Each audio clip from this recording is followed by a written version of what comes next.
All right. Well, good morning. Good morning. Welcome to Talk About It Live with Frank and Manny. How you doing this morning, Frank? Hey, We're doing good, doing well. brother. We got our Doing good. Winter Twin Power activated there. So for those Good of you who don't know, morning. that's Super Friends. Anyway, so yeah, good morning, brother. We got our coffee going on this morning. Had our nice taco going on this morning as Oh well. yeah, So man, I'm feeling energized. yeah. It was good, bro. Especially outside. It's damp. It's chilly. It's that kind of cold that sinks into your bones, and so it's good to walk in and there's some coffee going. Oh Enjoy our man. tacos. Hey, good morning, everybody. God bless you. God bless Texas. Thanks for being with us today. Yes, amen. And so we're excited about today's program. We got a special guest on board with us here. We're going to introduce here in a couple of minutes, and so it's pretty awesome, man. This is a time that we're coming into where people are getting ready, for primaries and people Yes. getting ready, for elections and whatnot. And so, but it's also a time I think when the voter needs to get out there and start researching and Exactly. doing some investigation on who they're going to be voting for, right? Yeah, that's exactly what we're trying to do here, folks. We're bringing attention to what's going on in our country, and as you know, Manny and I have been involved in national security, border security. Manny's a 25-year veteran of the Border Patrol. 30 years myself. Manny was an Army veteran, as I was 3 year in the military police, and so it's good to bring information to you, create awareness, but also bringing you the people that want to represent you, bringing you the people that are going to be your voice in whatever office you're choosing to run for. And so, we welcome the opportunity, in a sense, to vet the candidates. I Right. mean, because Exactly. especially when we get people like our guest here, Victor Avila, who is running for land commissioner. The decisions he makes, the office he runs, the people he appoints, the people he influences are also, and the decisions he makes are going to impact us. And so we are providing you a service, by bringing them on board and asking questions and, introducing them to you. Right. And so, without further ado, I want to welcome our guest, Victor Avila. How you doing this morning, Victor? Hey, Victor. I'm doing really good, guys. Thank you so much, Manny and Frank. Good morning to you. It's a pleasure to be with you, and I want to start off by saying thank you for everything that you guys do. I follow you guys very closely, Oh, we All right. appreciate that. Thank you, sir. and I love the Facebook lives. You help keep me informed as well. Aside from the context that I have on a daily basis, as I continue to talk to my colleagues and other sources that I have down at the border. But you guys are amazing with what you do and bringing the awareness, because that's something that I've been wanting and I've been doing for the last 2 years, going around the state of Texas, telling people this is what's going on. And then of course this year it happens and it just blows out of proportion. But yeah, lots to talk about today. Very excited. Thank you, Victor. Yep. So where are you coming from today, Victor? Where do you call home in this great state of Texas, man? I'm in the Dallas Fort Worth area, just really in South Lake, Texas, just north of DFW Okay. airport. Oh, South Lake. A little damp and chilly this morning. The weather's been crazy here. It's 50 degrees one day, and then the next day it's 80 degrees. Yeah. Welcome to Texas. Yeah, and actually, I go to South Lake quite often. Actually, the King's University where I attended is over there in South Lake, and so I really like that area. Well, so we want to thank you so much for joining us this morning. For those of you who don't know, Victor Avila is running for Texas Land Commissioner, right? Texas State Land Commissioner. And I think a lot of people, for me, until I started investigating what that office is about, I didn't realize how much influence that office can have as far as like border security goes, which is huge for us down here, constitutional carry, and of course, every time we hear land commissioner, we just basically think of, all right, they're just going to help parcel out land and whatnot, but there's a lot more involved in that, right? A lot of more with this office. This is actually a very important office, and it's one of those kind of obscure offices that the regular citizen doesn't know about. But I tell you, who does know about is the politicians. Right. And I use that word on purpose because they seem to like this office to get forward into their political careers. They like to use the Texas Land Commissioner. I mean, look at some of the people that are running. Um, you already hold office in another position. Why do you want to be Texas Land Commissioner? Because this is the office that's been used traditionally to gain higher office. George P. Bush, who is the current Texas Land Commissioner, is running for Attorney General. other of my opponents are running, want to be Texas Land Commissioner because they want to be probably higher office. My purpose of running for this office is to save Texas and to represent the people. And just like you guys, I've had enough with what's happening at our border, and I got to the point where I always go around talking to people and say, step up, run for your school board, Right. go to your city council meetings, county commissioners, be aware of what's going on locally, and get involved. And I kind of looked at myself in the mirror and I said, you know what, this is the opportunity for me to then practice what I preach. Amen, bro. And Amen. so I this is the it kind of had kind of like a calling. I came in a little late in the race, but we've had a tremendous outpour of good support, and we're gonna go for it for the primary in March, and we'll be there for the runoff. And yes, let me tell you a little bit about this office. This office oversees 13 million acres of Texas public land. Wow. And a lot of people like, what does that have to do with the border? Well, you saw just what happened this past Saturday. And I'll tell you how I have mixed feelings of what happened this past Saturday with Abbott there, and And the and wall George and P. all that Bush, stuff, and yeah. the Texas Land Commissioner was there. Wow. Um, you guys, I love talking to you guys because you understand this issue very well, and we need to have some kind of a barrier, some kind of infrastructure, some kind of technology everywhere along our border, Right. everywhere that we can put it. And a lot of it, it's state owned land. And so you saw them build. I think they're building like a couple of 2, 3 football fields lengths of wall there on Saturday that Abbott is doing. I'm not sure it's effective as far as haven't seen Abbott stop one single illegal alien from coming into our country. Yeah, Not one. neither have we. Yeah. Yeah. No. And so a lot of it is I'm tired of the political optics. I'm tired of I sent National Guard down there. There's 500 DPS troopers. Yeah, but there's 2 million people, and you and I know there's more than 2 million people that with the gotaways, and so enough is enough. I will build a wall specifically where the traffic is coming in. I'll put a barrier. I'll put infrastructure. I'll put whatever it is from the state of Texas, because we know Biden's not going to do it. Right. We know they're never going to do it. So we have to step up. And one thing that they did start talking to, according to the land commissioner, is contact the private landowners and the ranchers. And I have, you guys, I've been going down there since March, and I'm surprised we haven't bumped into each other, at least down there. But I know we will next month that I go down there. Yeah, yeah. I mean, I know we've been in the kind of the same area here and there. And for those of you who just joined us, we're talking with Victor Avila. He's running for Texas Land Commissioner, and right now we're talking about border security, and which is very, very important in this office. Like we said earlier, I really didn't understand how important this office has, how important of a role this office has in border security. And I agree with you, Victor, that a wall is important and a wall can do the job, but there's so much more involved with that. I mean, because the reality is the wall is not right up on the river. A lot of people think that the wall is like right up on the river, and so far. And God love our National Guard, God love our DPS troopers, but the reality is they're outside on the other side of the fence, serving as a welcome committee, basically, right? When all these aliens come across, and because the fence is not right up on the river, right? It's not repelling them. And something you said, Victor, is about the way that people use this political offices.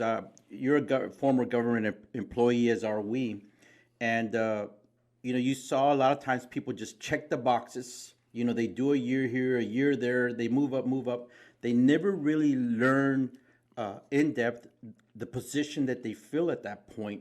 And so when that happens is not only do they walk away with just a very general knowledge of the position they held, but it's not of service to the people that, especially when you're a leader, when you're a supervisor, a manager, that doesn't do any good to those people, because all you did was just hold the place, and then you moved on. And so the function of that office and the people that are impacted by that office, that's a disservice to them. And so I'm glad to hear you Wow. say, man, that you would come in and you would, be in office to serve Texans. And the way you serve them best is get in, learn the position, find out what its functions are, look for, best practices, look for ways to clean up the processes, make it more efficient, more effective for the people of Texas.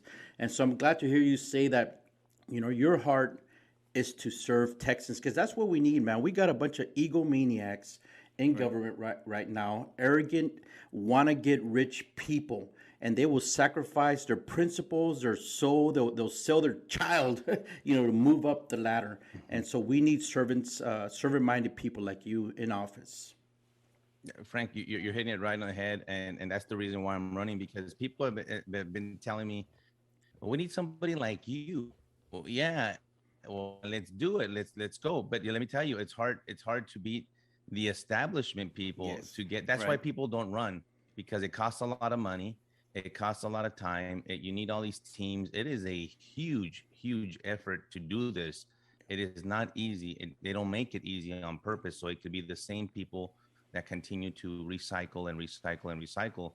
But I want to bring something to your point, Frank, and what you said about people in these positions that sometimes should not belong there. Especially you and I know, and being in the government, and you, Manny, how we've seen, like, how in the world is this guy the supervisor? How in the world is this guy the assistant Yeah. special agent in charge? Yeah. Well, I lived it. I lived it in Mexico. You guys know my story, and I think partly is and a lot of it has to blame with the supervision of the that we had in Mexico City when I was Right. stationed there, and they sent Special Agent Jaime Zapata and I on this road, and ignored all the issues, all the security Right. measures. They didn't do anything, and unfortunately, it got an agent killed in line of duty, and I survived by the grace of God after being shot 3 times. So I lived it, believe me, and it's very frustrating to when you see these people at the levels of decision making, that life or death Right. decisions, and you're like, what in the world? Yep. And in my book, I quote the deputy attaché, where he says that he wasn't aware of any security issues in Mexico. I'm like, come on, the You, whole country of Mexico is Yeah. a security issue. How Yeah. do you yeah. say that at that position? But nevertheless, the government did a really good job in smearing my name, especially in the Laredo office. They blame me. They blame Victor Avila for killing Special Agent Jaime Zapata. Wow. They blame me. It's all my fault.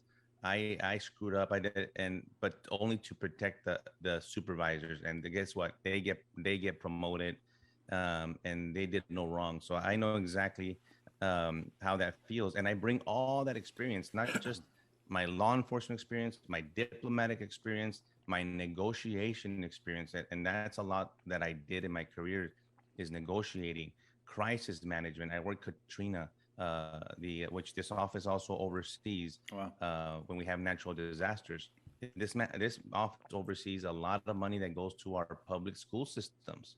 Yeah. And guess what I'm against? I'm against this CRT, this Yes. critical I mean, race yeah. theory that we Yep. continue to be pushing down our kids' throats. And In the state of it's Texas, just, right? In the state of Texas, nobody. I never it, thought that the CRT would try to, Yeah. make its way in here, or that people would be oh, it's accepting of here. it. Yeah. It's here. It, We fought it in South Lake. Community stood up. We started electing more conservative board members, and that's the way to do it. Where the people wake up and start acting and use the power of the vote. CRT is a huge issue because it touches everything. It goes into your children's lives. Everything that Right. you do at home, they undo at school. All the Right. principles that you talk about that we when we teach our kids, all of a sudden they say completely the opposite. And the schools are not for God. They're not for country. They're not for family. And you see it now in this woke uh, atmosphere and environment that we live. But this office oversees a lot of that money that is comes from the offshore drilling. It comes from the land that we sell and lease to for mineral rights to a lot of these individuals. And guess what? I'm gonna question that money. Yeah. If this money is gonna go to a Dallas Independent School District that continues to want to teach this to our kids, well, maybe they didn't deserve that kind of funding. Well, yeah, And but nobody has ever done that. yeah, Nobody's ever stood up. Nobody's ever challenged. And I'll be the one to challenge because I've done things in my career that no one had ever done before.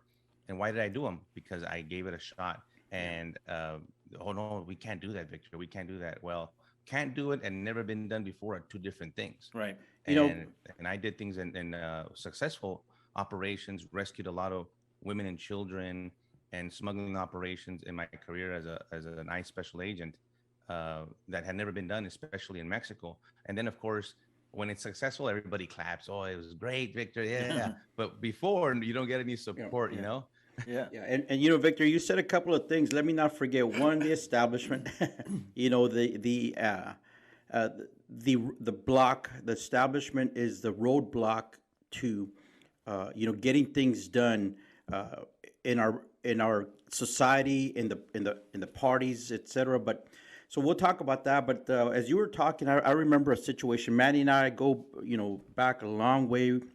And one of the things I remember is there was some training that was coming to our area, and there was suicide prevention and awareness training. Now, you're former law enforcement, having been an ICE special agent, and Manny and I, as agents, I was a supervisor myself, and so here was an opportunity to get training for a situation that is very profound in law enforcement. A lot of people don't know the domestic violence, substance abuse, through self medication, drinking, basically, and suicide are problems in the law enforcement and military fields for many different reasons. But I remember a manager that I went and said, "Hey, I want to take this training. It's suicide awareness and prevention training." And he looked at me, he says, "Well, we haven't had any suicides. We don't need that training."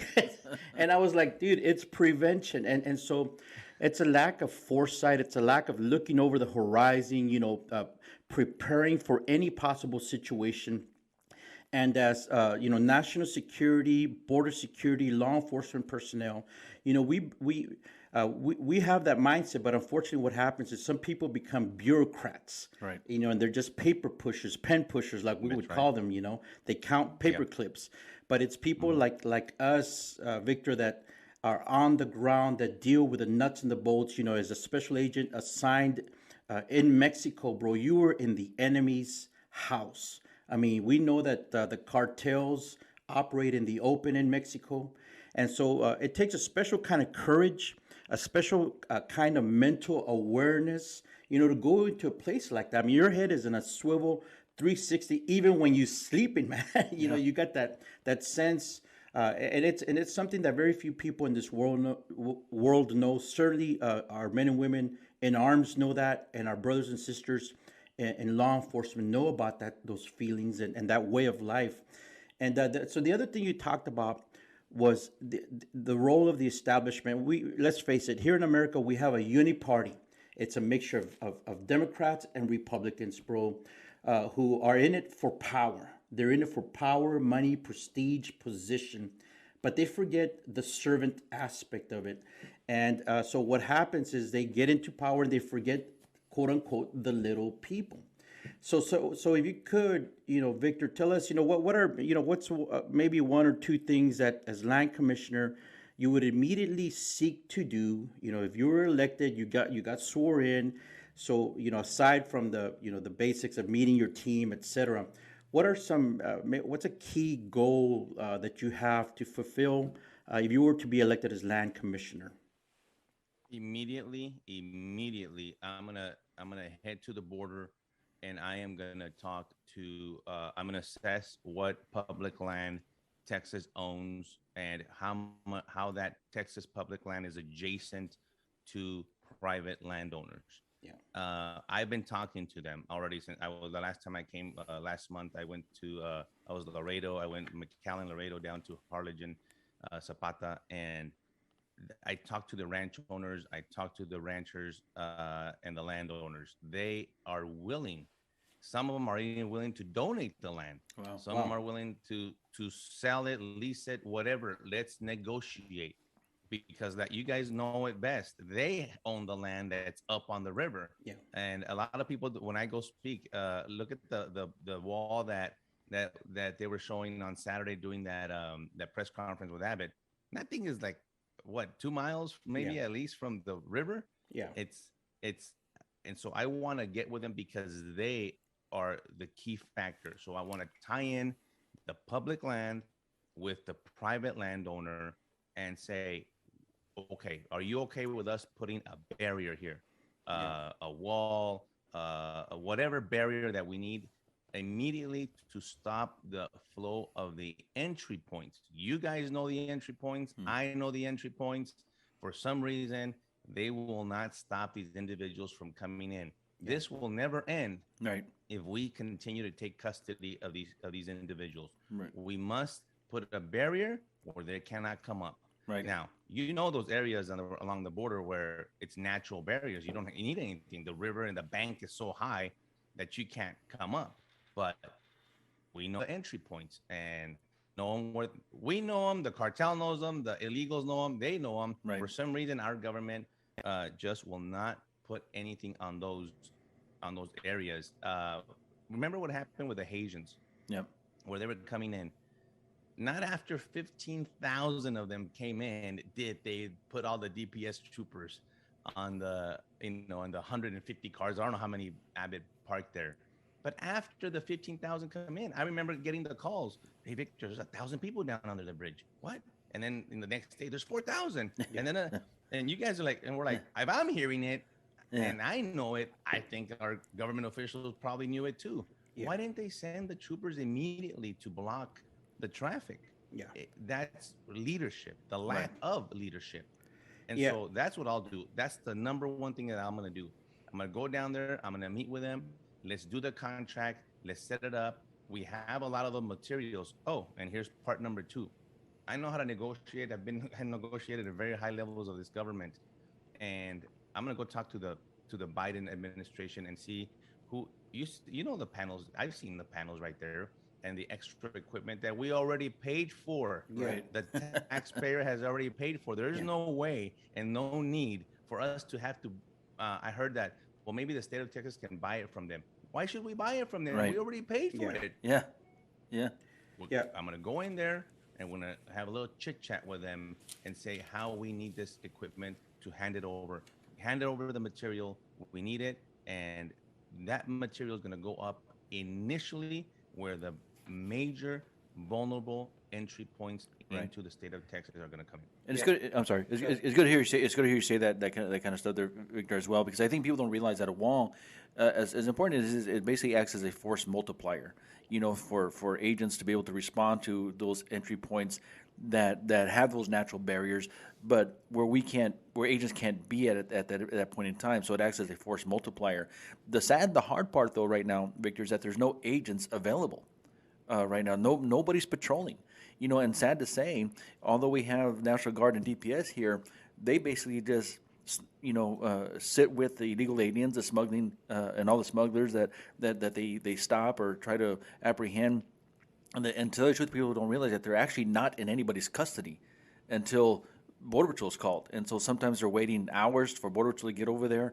Now we got the landowners on the ranches, out in the surrounding areas that are having break-ins that they can't go on their property anymore. They're basically prisoners in their own homes. I talked to ranchers that can't even leave their property, or actually one I know a couple, husband and wife, one has to stay on their property while the other one goes shopping, or vice versa, because as soon as they leave, break-ins happen. And then the reality is these cartels know what is happening, right? And that nobody's out there. And the sad thing, it looks like, and it appears to me, that the cartels are using our own resources to protect their smuggling, right? To protect their operations.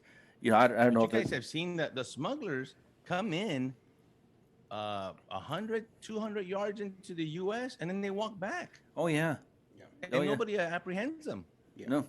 Yeah, and we've seen, certainly there's a group of citizen journalists out there, Victor. I know you know several of them. Oscar Blue, Ben Berquim, Anthony Agüero. There's folks out there that are documenting this stuff, and they are showing exactly what we're talking about, where we're actually receiving them, helping them per se get off the boat, walk up the bank of the Rio Grande River, and so Texans, Americans want that to stop, man. They want that to stop. This is an actual invasion. People are coming in. We know as well. I mean, we've talked about it to where, blue in the face about the fact that these people's claims of asylum are very shaky at best. Some of them, it's not even a credible claim to asylum. But I think, Victor, that as you move forward in your campaign, are you starting to see, or I'm sure you already have, the resistance from, quote unquote, the establishment, those people in government that don't have an interest really in serving the people. All they want to do is line their pockets, serve their own interests. So, what kind of resistance are you meeting? The resistance to your Yes, candidacy. great point, great question. Absolutely. I've already gotten a couple of emails. Don't do it. Don't run. Get out. You don't stand a chance because they're afraid. All of a sudden, when I came in, no one running in this office has the experience that I have on the border. No one. And I want to make sure that people understand that's the focus right now, and I understand the entire scope of this office, like veterans benefits, the school that we talked about, Right. oil and gas is super. I mean, that's how the money comes in to this office. I understand it, and but right now the major concern is that, and yes, Frank, I've gotten the pushback like, hey, wait a minute. How you're not part of the establishment? You're not part of the. Why are you doing this? I'm doing it because I'm an American. I'm a Amen. concerned Amen. Texan, and I'm Right. and I'm tired of it. Yeah. And another thing that I'm going to do is, uh, as a like you said, once you have the authority as a Texas land commissioner, then I get an access to the governor, and let's see who it is, right? But I would have the ability to go brief the governor and say, this is what we need. This is what I need you to do in conjunction with my office, Yeah. that I'm trying to put up a barrier. And Manny, you're absolutely right. I'm the first one to say the wall is not a solve all. I know Right. that. Believe me. And anybody, you guys know that. If anybody that says that, they're lying. The wall is an additional tool. Yes. Right. Barriers are an additional tool for our border agents. I'm the first one to understand that. But it's a good tool. It's a and we good need tool. it. I agree. I agree. We need it, and let's give them something. Right now, they have nothing. Right. Let's give them something, but we need the governor to step up and say, "All right, let's work together." And so, no matter who the governor is, I'm going to go up there. I'm going to brief them with my experience as the Texas Land Commissioner and say, "Let's go do this. We're not going to take bodies anymore. We're Right. not going to take bodies anymore. If we interact with them, we're going to send them right back. That's it. That's it. We have to send a message to Washington, D.C.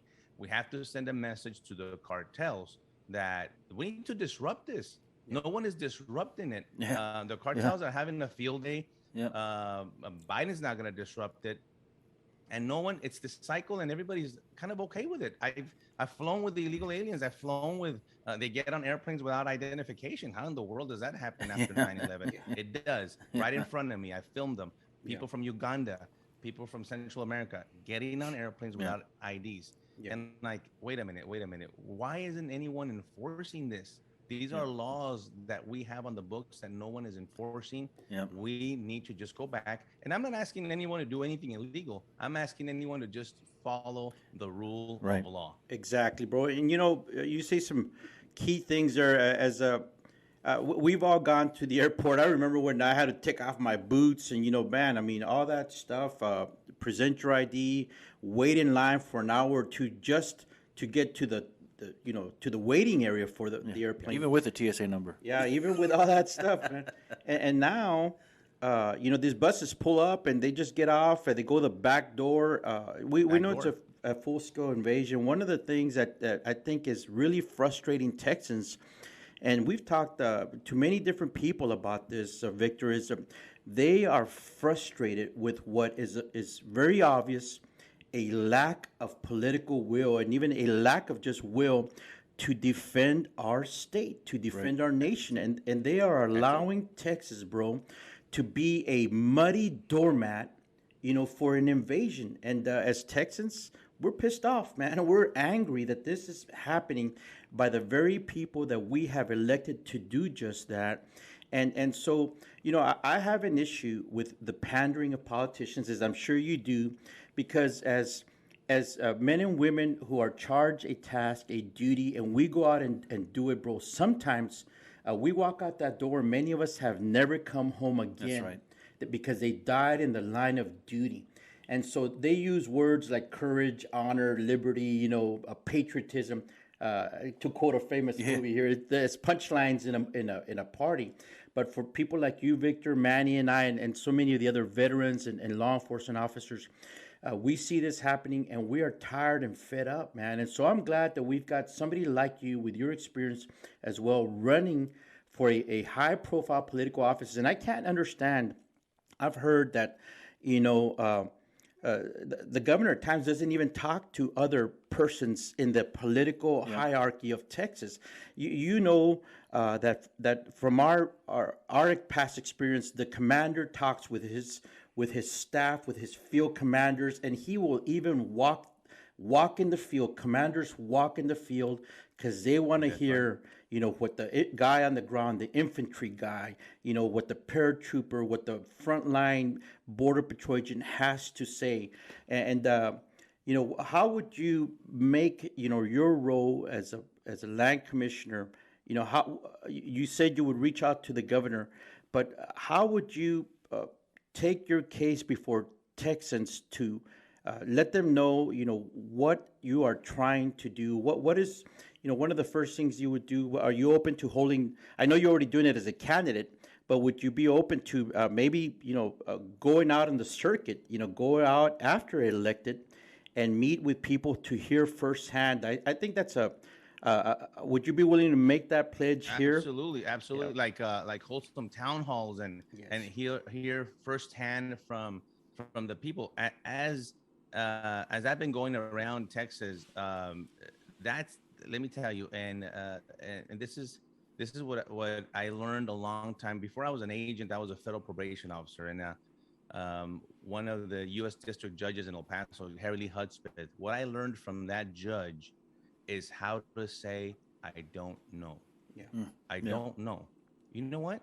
I don't know everything. Exactly. But you know what? I'm going to find out, and I'm an intelligent person, and I've learned in my career a lot of things that I didn't know, but I found out. But the most dangerous part is pretending to know when you don't know. Yeah. And that's why I love going down to the border.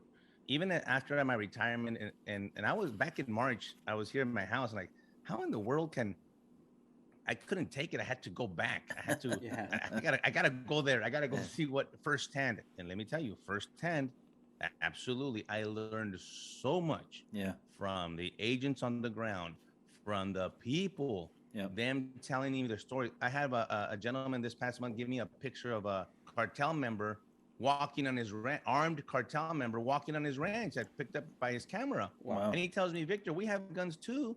But we're not going to shoot this guy. The wrath of the cartel, the CDN's going to come out and kill my whole family. And who's going to be able there to help him out? Right now, there's nobody to respond. There's nobody there to help him. And so that's what you learn when you go down there, when you meet with the people. That's why the border czar, Kamala Harris, will never be down there, because they don't want to hear the truth. Yep. They know it, but they don't want for it to be corroborated by the people. Right. And Victor, that's why they avoid it. With the experience that you have and the experience that, Frank and I have in the border patrol, people have, in the interior, away from the border, they have this image of the illegal alien, right?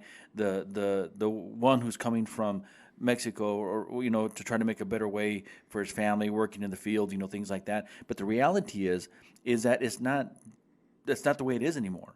You were on the other side. You were there in Mexico, right? Working, and I'm sure, there's always, whenever you're working there in Mexico, I'm sure there's always, Kiki Camarena in the back of everybody's mind every time they're stationed over there, But you saw the behind the scenes and people wanting to come across that actually want to do harm to our country, that want to infiltrate our neighborhoods, that want to bring drugs in, that, illegal alien trafficking is big money, sex trafficking is big money. It's just not the farmer, the you know, the No, no, worker wanting Manny, to come over Manny. here. To your point, you're spot on. You know who I entered? This is 10 years ago. You know who I was gained. Let's put it this way: special access into interview SIAs, special interest aliens in Right. Mexico. And let me tell you, it is scary. These people have been in Mexico for a long Oh yeah. time, from Yeah. Bangladesh, from Somalia, from Yemen, from Iraq, Afghanistan, from these special interest countries. Look at the guy that just was caught in Arizona Yeah. with the from Saudi Arabia with connections to Yemen. There's like the Yemenis terrorists. It is these. This is a national security issue, and let me tell you, they will say nothing. I would interview them with an Yep. interpreter, Yep. and I would get nothing from them. Once in a while, one would say, "I'm going to New York," and that's it. Oh yeah. And they have established communities down there, especially in the Tijuana area where they live. They even Yeah. have built their own mosques and their own churches. And the problem here is that we don't know the intention, like you said, Manny. The other ones, well, they want to come and work. We know that the intention is that these Right. people, we don't know what in the What they world would, are they but going to do but when they even get here. even the ones that want to come into work, a lot of people don't realize that their monies don't stay here, right? They No, come, they collect all their monies, they go back to Mexico, or not just Mexico, their country of origin, and the money gets yeah, poured back into that economy. That's why their leaders keep encouraging them to cross into the United States, especially when we have a weak, you know, administration like we do in the Biden administration. When Trump was president, that decreased, and we saw that. We saw how effective Trump was, but people don't realize that there are actually people in Mexico, Central America, South America that want to do us harm. And then these fraudulent families that we have coming across, where you know they're sex trafficking young minors, you know, children, you know, to people who are actually purchasing. You know, I don't know if you saw that tweet the other day about the reporter who was approached by some illegal aliens and said, "Hey, if you help us get across over here in Yuma, you know, we'll give you a little girl." You know, and that's the way they operate. You know, human that's the life. way they operate. Yep. That's my subject matter expertise is human trafficking. I'm a subject matter expert in that. We took down countless of organizations trafficking women and children from Mexico to New York, Wow. Houston, Miami, Atlanta, and what's happening right now at the border is just facilitated. Yep. I flew, and this is crazy, from McAllen to DFW with adult males with a young child. You guys have seen this. Yeah. They're all kids were like 3 or 4 years old, and they sat next to me. This is like I think God put me there. And there was a guy from Guatemala, illegal alien, with a 4-year-old little girl. It was not his daughter. Yeah. I'll tell you what. And I questioned this guy hard. And they didn't know I was an ex-agent or anything. And by the way, they didn't speak any English, so I was in. I looked at all their paperwork. They were issued paroles. Oh my How in the goodness. world do Wow. you issue an illegal alien a parole? I'm going through their paperwork, Yeah. and they got a permit, Wow. a parole. This guy was going to Gainesville, Florida, and then I kind of didn't care about him anymore. I cared about the child, and I'm like, hey, it's a 4-year-old. He's giving her a bottle full of Coca-Cola, and I said, where are you going to put her in school? Oh, she goes to school already. These are Yeah. not their kids. I had about 12 of them on the plane, and no one cares. The airline is complicit. Everybody's complicit, and I'm right there. My blood is boiling in the Yep. plane because I can't do anything Right. about it. Right. And where in the world is this child going to end up? I know because I've rescued them in these horrific conditions, horrific that Yeah. some of these images you just cannot get away from your head ever. But it's real. It exists. I wrote one in my book, an example of a human trafficking case, because I wanted people to get shocked to, because I still get like, well, is that real? Does that really happen? Yes, it does, and it pays a lot of money. And they treat women and children like a wooden table, Right. They like a product, like Right. anything else, furniture. They don't care. Yeah, Victor, you know, and it's very obvious to us, you know, from what we know of you and what you're telling us here, and you know what I've learned about you. Definitely, you have a you know depth and breadth of experience with the border, with national security. You know, you like you said, you were actually in diplomatic service under ICE in Mexico, interacting with other officials from other nations. So let's kind of shift here a little bit because that is well established. But another key area of the land commissioner is the oil field aspect of it. Now we know that Biden, the leftist or administration, the leftists in this country, they want to break our backs, and so that's why Biden immediately shut down, the Excel pipeline construction, and they've sought to affect, you know, the flow of oil. And Texas Natural is, gas. yeah, natural gas is exactly. And so Texas, that's what we're known for. Right. So, what are you finding as you're out there? You're talking, I know you are with people in those fields. What are they telling you, and what are their key concerns, and how would you address their key concerns as the land commissioner? So, what are key issues, and how would you address them? First of all, I would stand up to the Biden administration and use the power of our Texas sovereignty when it comes to protecting our gas and oil production. They Biden, does everything backwards. We were gas and oil independent, and then now we're not. And so we can be independent on our own in Texas if we wanted to. So it's a matter of dealing with the Biden administration and standing up to them. Second, it's the minerals. It's the resources that the state of Texas leases and the land. And I'm going to tell you which one, what party I'm not going to sell. China. We have sold 140,000 acres to the CCP. You guys know this in Laughlin Air Force Base. They're in Del Rio. Yeah. How in the world do you sell land to China, our probably number one enemy in the world? Yeah. And because China is in Mexico too, Yes. working with the cartels, giving them the precursors and the chemicals for the fentanyl and the methamphetamine, the super labs that they have over there. They're in Mexico, Yeah. and then they're buying up land in Texas, and the Texas Land Commission, we're selling it to them? Absolutely not. This is like Not a this is under my watch. this is like a bad movie, man. All these things that are happening. It's incredible. So what I hear you saying is that you would take the role of land commissioner, Victor, and this kind of ties into a thought I had earlier. You would take the role of land commissioner to a level to where you're looking at it not just production wise, not just protecting our our oil fields, the limits that they have, or the quantities in it, but you would take it to the level of looking at it through a national security lens, looking at it through, okay, what are the weaknesses of our oil, capabilities, oil, natural gas capabilities, and taking it to the next level. In your opinion, is that something right now that the land commissioner, although he's running for another office, has George P. Bush even addressed it in that manner? Has he looked at it from that perspective that you're aware of? No, I don't believe he has, and that's a perfect way to describe it.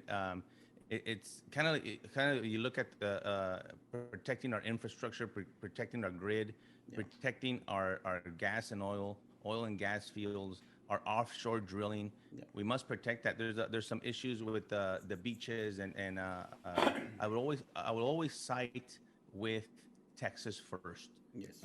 And everybody else can go pound sand. That's the way I see it. Yeah. It's time. I'm not afraid to say it. Yeah. I have been in this too long. You guys, I almost, I've been through a lot in my life. I'm unafraid. Yeah. I'm unafraid. I'm not afraid of the politicians. I'm not afraid of talking to people. Another thing that I bring up really quick is why no one thinks outside the box. And to your point, Frank, is a very important point that you made, and it's a good one.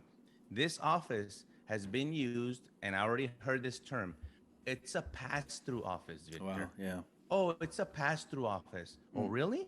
It's a pass-through? So you're telling me that the land commissioner is painted on the wall? Yeah. Is it a painting of him, or is there a picture of him, or is there an actual person there running this office? Yeah. Because I'm going to go in there and run the office. First of all, I'm going to see how the funding is distributed.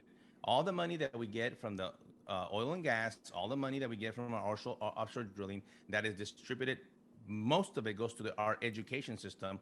A lot of it goes back to our veteran benefits. By the way, I am going to put our veterans first. I am Amen. going to. Very good. They need more state-sponsored cemeteries in rural parts of Texas where they don't have anywhere to bury them. Yeah.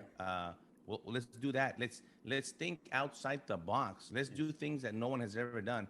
It's not going to be a pass-through office for me, because if that funding has to go through that office, it's for a reason. Right. And I'm going to question it. I'm going to see how it's been going, where it's been going, how it best benefits the citizens of Texas.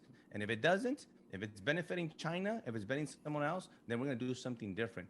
And I'll tell you right now, no more sale of land to China. That's for sure. Amen, bro. Amen. Applause, You, bro. you know, oh yeah. Let me do it. You gotta- Yay. one of the things that we've worked in the federal government for many years. All of us here, and we understand how money, brother, is redirected. At the appropriate time. It seems like we have no money for this, we have no money for that, and then come the end of the fiscal year, oh wait a minute, let's dump the money over here. They want to spend on everything crazy. They want to spend on everything crazy. And you're right. I think people have treated this office, with George P. Bush. I have issues because he kind of has the same mentality as his father, in the sense of the globalist mentality. So I think that's one of the big reasons why they don't look at it at the national security level. With those eyes. We haven't even talked about our monuments and the Alamo. Look Oh, at that's what they right. want. Yeah.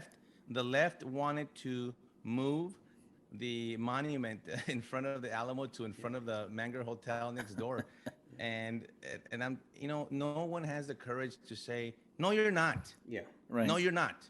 I'm the Right. land commissioner, and it's going to stay there. And period. That's it. And this is our history. This is what we teach our kids. This is the things that we did right. These are the things that we did wrong. We Yeah. learned from our things, and that's why we are the great state of Texas that we are today. Right. No, they want to undo the history Right. because somebody owned a slave, because somebody was white, because somebody was black, because all this identity politics is garbage. Yeah. Yeah. Let's go back to logical, and practical governing to where it best benefits the people. And it's a very simple concept. This is not, believe me, guys, what you and I did as agents is a lot harder than this job. I'll tell you that. Yeah.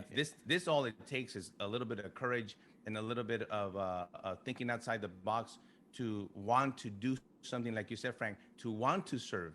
And that's all I've been in my whole life, is in public service. This is a natural path for me to say, well, this is the best way for me to serve the people is serve them in this type of capacity. And Victor, you said some. Obviously, you've been saying critical things here, key things. The role of China. We've said it before. Yeah. Keep your eyes on China, because they are making big moves in Mexico, huge moves. The Biden administration, they're compromised with China. We all know that they're setting us up. And so right now we need a class of warrior statesmen that are rising up, bro, that see that this is merely beyond just gaining office and the power and the prestige, the position. This is about putting people in place who are going to fight to their last breath to preserve Texas, preserve our freedoms, preserve our way of life. And I think because Victor, you and your partner were shot at. You have been under fire, brother.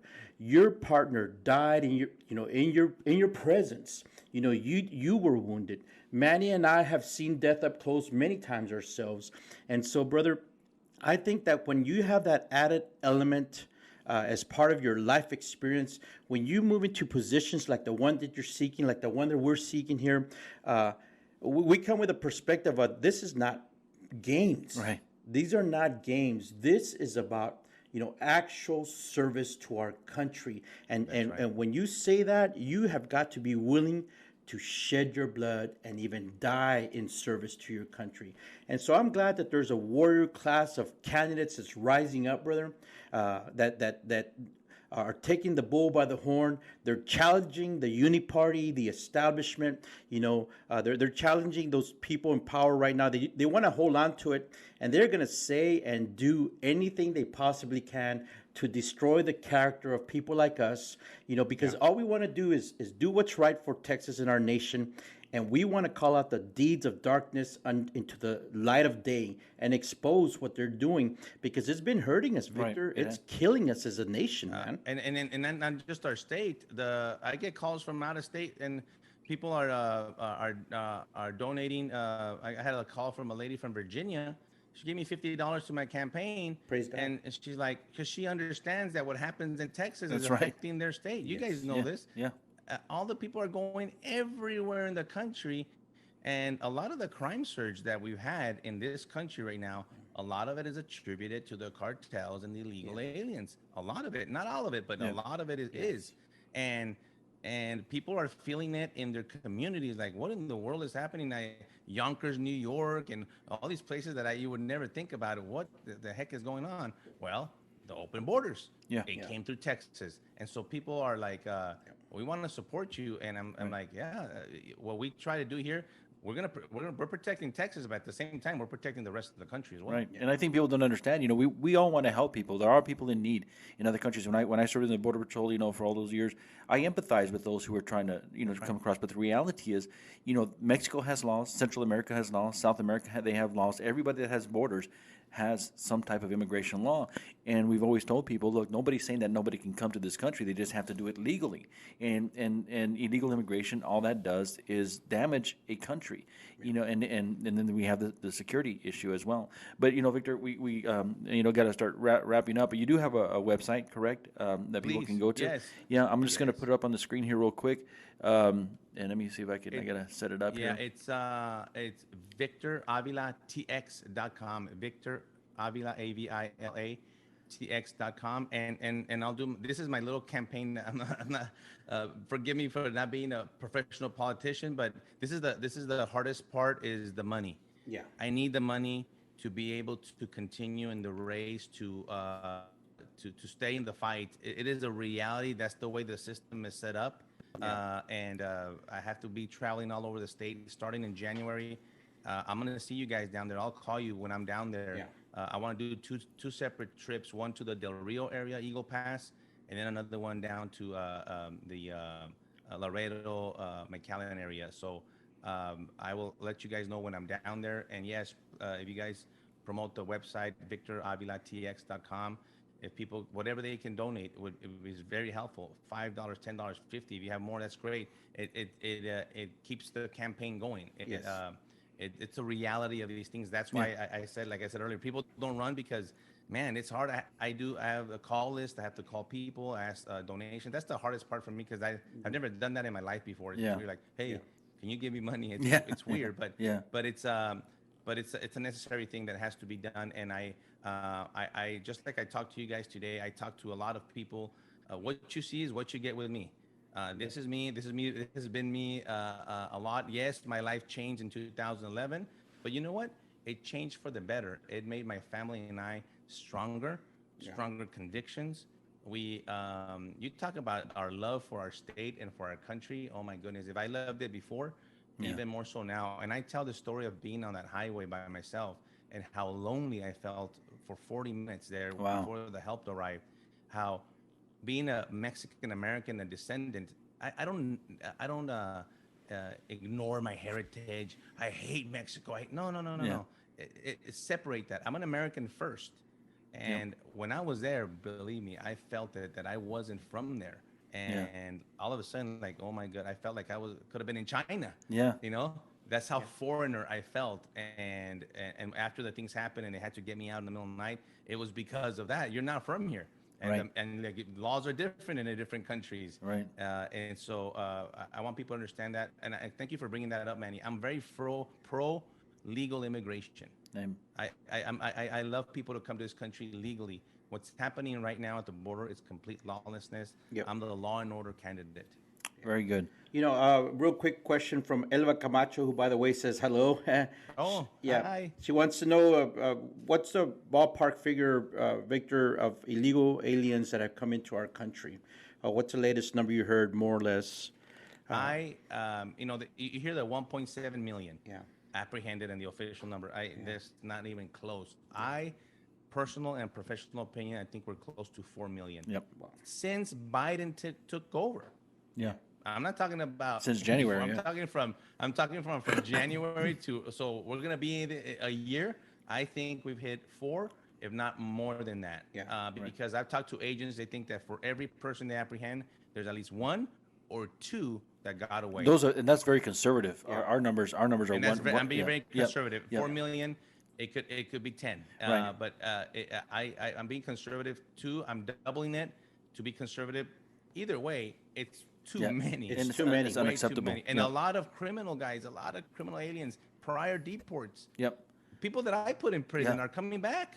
Oh yeah, real quick, we got a couple minutes. Talking to quite a few agents, we're finding out also, Victor, that they've been apprehending lappers that are coming, illegally admitted for permanent residence, people that lived here Yes. before, right, and then lost their status due to criminal activity, or Good or, point. or it I expired. just learned something Yeah, today from you yeah. guys. I hadn't even thought about lappers. Absolutely, that's the legal, lawfully alien Admitted. permanent residence. Right. Yes. Yeah, they're crossing back into the United States illegally because they lost their status. And Victor, I know you still keep the lines of communication open, all across this border region and even into Mexico. Right now, in the age of mandates, where this is affecting your former colleagues and our former colleagues, and even family members that are right now in government service with mandates, how it's being forced on Americans.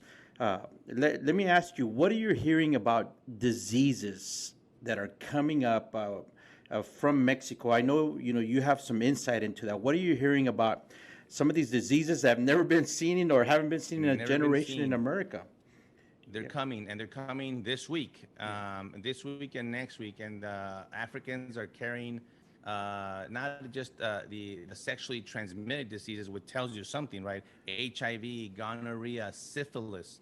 They're carrying flesh-eating bacteria or diseases, flesh-eating bacteria.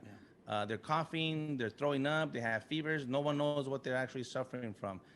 Central Americans are bringing dengue fever. Dengue Fever, that's something that we don't even deal with. And I know of a personal experience because my comadre, who is stationed, my compadre is stationed in Guatemala, she got dengue fever and almost died. Wow. And let me tell you, they didn't bring her to the U.S. They didn't medevac her. You know why? Because the U.S. doesn't deal with that. Yeah. They said that since Guatemala deals with that, they actually treated her there and they saved her life. wow, Dengue thank God. fever coming, cholera, COVID. That's a freebie. Yeah.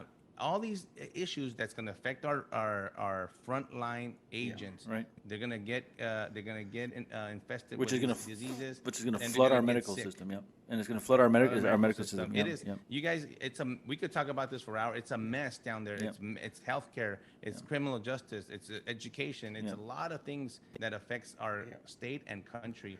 And I want to be able to do something about that. Well, at Vic, this, well, at Vic, this level. when you come down to Del Rio, make sure you call us. That way we can have you back on the show over here, so we can talk about a lot of this. It'll stuff, be you know. great to No, have you. I'd love to be out there with you guys on the field for sure. Yeah, we'll bring you in real quick. We can sit at the studio here and then do a special live broadcast. But I know we're real short on time, but one of the other key areas that you would deal with is veterans, bro. Manny and I are both veterans.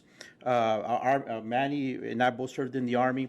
So what's one quick message to veterans that are watching you?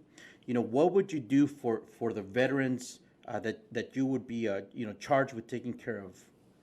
To the veterans of Texas, the first thing I would tell you is that I have your back.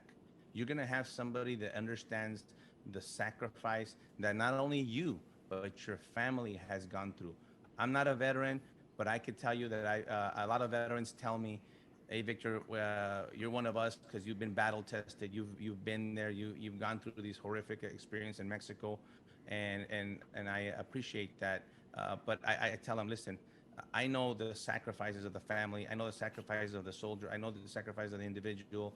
I will see that every money of this office that is funded towards our veteran benefits is looked at not just because that's the way it used to be for the last 15, 20 years. No, I want to see how we could improve that money by maybe new cemeteries, maybe new facilities. What other benefits do our veterans need now? Modern facilities. Maybe it's been 10 years ago, it's old. Let's look at something new.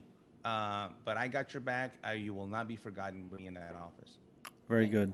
Well, Victor, thank you so much for being on our program today. We hope to, when you come down to Del Rio, like I said, sit down with us, have a taco, some coffee. We'll have a nice get me some discussion. good food down there when I go down. I'll be out there in January. Very good. We're looking forward to having you. So, Victor, we're gonna switch the screens here right now. So I want to say thank you so sir. much. God bless you, man. God bless you, and be safe. And again, may the Lord bless you and keep you. Thank you so much. All right, folks. I want to thank you so much for having joining us here this morning with Victor Avila, and so we thank you again. You can go to his website. We'll post it up here real quick on the screen as well. And I'm just trying to close this out here real quick. Yeah, no, thanks. Hey, folks, you had a chance here to listen to another one of your candidates. We're making it part of our priority here at Talk About It Live to bring in, the people that are willing to come and talk to us because they know that, we have something to say. We are presenting to you your future leaders.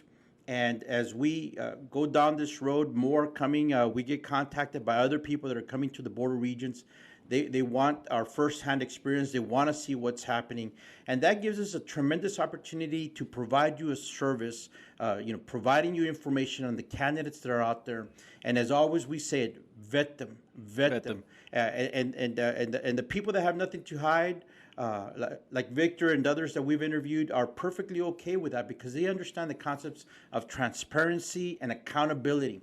It's when people start throwing up walls and diversions, folks, that you got to key in on that stuff. So we're glad to have Victor here today with us, Manny. Yep. And there's other folks that are coming into the area. We'll try to line them up. Some Republican representatives I was contacted want to come in, and we're gonna help good Republicans get into office because we need conservatives. We need true patriots to get in, and we need to weed out the wannabe rhinos and get them out or keep them out, from the get-go. Very good. Yeah, and like we said, like and share this program as well. We do have a website, tacoboutitlive.com. You can go to our website, emails with any questions, concerns, comments, things like that. And folks, again, like Frank said, we're gonna try to bring you the best that we can as well, so you can get informed on who to vote for. Primaries are coming up in March, right? And so, folks, you got to get out there, vet your candidate, and that's save Texas. Yes. Texas is sinking. Yep. And we got to save it, and the United States as well. So we want to say God bless you, folks, and God bless America, and God bless Texas. Later.